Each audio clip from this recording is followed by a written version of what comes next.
Hello YouTube, bienvenue dans cette nouvelle vidéo où aujourd'hui je vous montre comment utiliser les patchs pour faire la French Reverse.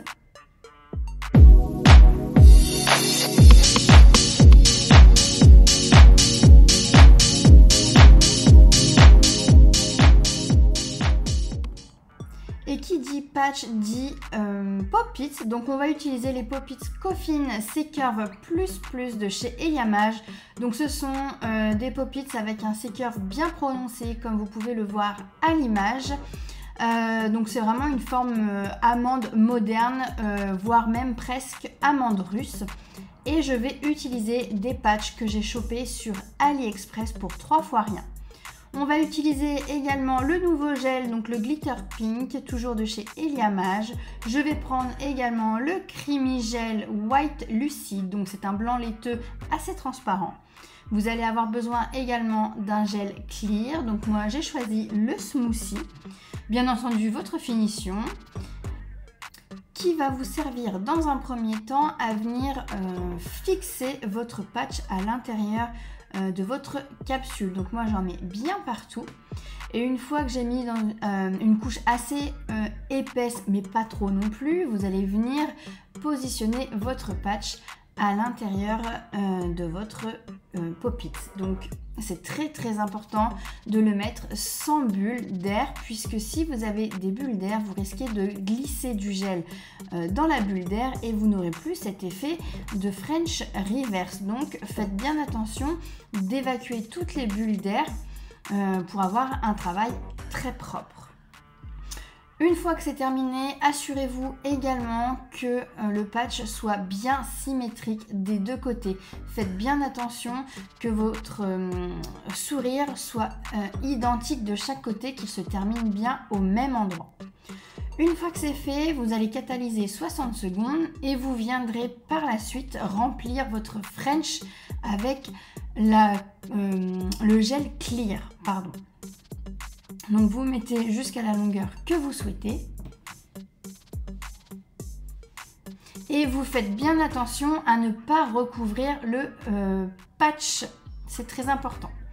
Ensuite, je n'ai pas catalysé et pour faire mon effet bulle, j'ai préparé une bouteille avec du savon et je viens en prélever un petit peu et je viens mettre ma mousse tout simplement sur le gel clear qui n'a pas été catalysé.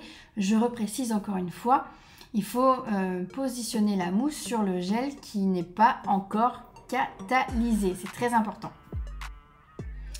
J'ai catalysé cette fois-ci 60 secondes et je retire l'excédent de mousse avec ma petite brosse. Une fois que c'est fait, arrive le moment où il faut retirer le patch. Donc ça, c'est une étape à faire très délicatement. Donc on retire tout doucement le patch et là il y a deux options qui s'ouvrent à vous. Soit en retirant le patch, vous avez votre finition, la première couche de finition que vous avez mis en tout premier qui va partir avec le patch et ça c'est parfait. Soit il restera cette couche de finition dans la capsule Pop-It. Donc cette petite pellicule, il faudra venir la retirer. Une fois que c'est terminé, que j'ai retiré ma petite pellicule, je vais venir faire mon semblant de Baby Boomer à l'intérieur. Donc là, j'ai pris le White Lucide. Donc je voulais que ce soit un Baby Boomer vraiment très léger, hyper naturel. Donc je viens dégrader mon gel blanc à l'intérieur de ma capsule. L'avantage du Pop-It, c'est que vous pouvez le retourner et voir l'aspect final de votre ongle. Donc là, vous voyez qu'en retournant, je trouve que c'est pas encore assez dégradé. Mon blanc est encore un peu trop... la démarcation se voit encore trop à mon goût. Donc je continue à dégrader mon blanc à l'aide de mon pinceau. Et je fais ça jusqu'à temps que je sois contente du résultat.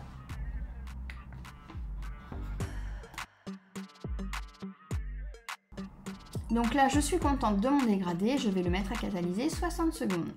Une fois que c'est fait, je viens prendre mon gel rose, donc c'est le Glitter Pink. Je viens faire une petite couche de lissage, donc j'en mets bien partout. Et ensuite, je vais prendre une boule un tout petit peu plus conséquente pour venir créer mon apex. Donc on concentre le gel vraiment au niveau de l'apex et on dégrade vers la cuticule. Il ne faut pas qu'il y ait beaucoup de matière au niveau de la cuticule, sinon vous allez vous retrouver avec un bourrelet énorme qu'il faudra venir travailler par la suite à l'aide de votre ponceuse et ce sera une perte de temps. Le Pop-It, il est vraiment là pour vous faire gagner du temps, donc apprenez vraiment à gérer vos matières et la quantité de matière surtout, c'est très important.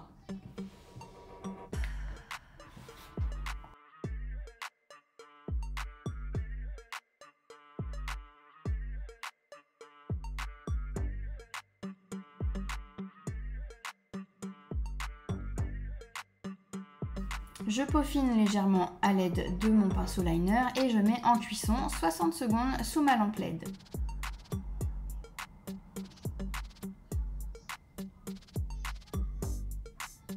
Maintenant que c'est fait, bon là pour l'exemple, forcément j'ai dégraissé, mais avant de catalyser, évidemment, il faudra le poser sur votre ongle, ça va de soi, mais je préfère le préciser quand même.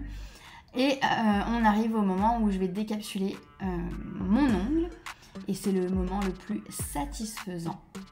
Et voilà donc le résultat. Reste juste à faire une petite mise en forme sur les côtés à l'aide de ma lime et de passer ma finition.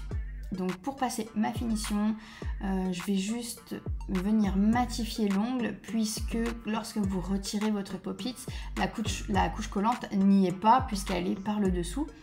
Donc on va venir légèrement buffer l'ongle pour que notre finition accroche sur l'ongle. Je retire éventuellement les petites poussières à l'aide de mon cleaner. Donc c'est le cleaner 3 en 1 qui va nettoyer, dégraisser et déshydrater en même temps. Donc là, je vais prendre ma finition. Donc là, j'ai pris la Top Gloss parce que j'avais plus les autres en stock. Je l'aime un petit peu moins parce que je trouve qu'elle brille pas autant que les finitions sans résidu collant. Mais néanmoins, si vous avez le Cleaner Shine, ça fera l'affaire. Le Cleaner Shine va vous permettre d'avoir une brillance quand même optimale sur la finition Top Gloss. Attention, pour ce design avec les bulles incrustées, ne mettez pas de finition par le dessous puisque vous allez recouvrir les bulles et il n'y aura plus d'effet bulle. Donc attention de ne pas mettre de finition par le dessous. Et voilà donc le résultat après la catalysation. Je trouve ce design, ce nail art incroyable. Dites-moi ce que vous en pensez en commentaire et je vous dis à très vite pour une nouvelle vidéo. Ciao!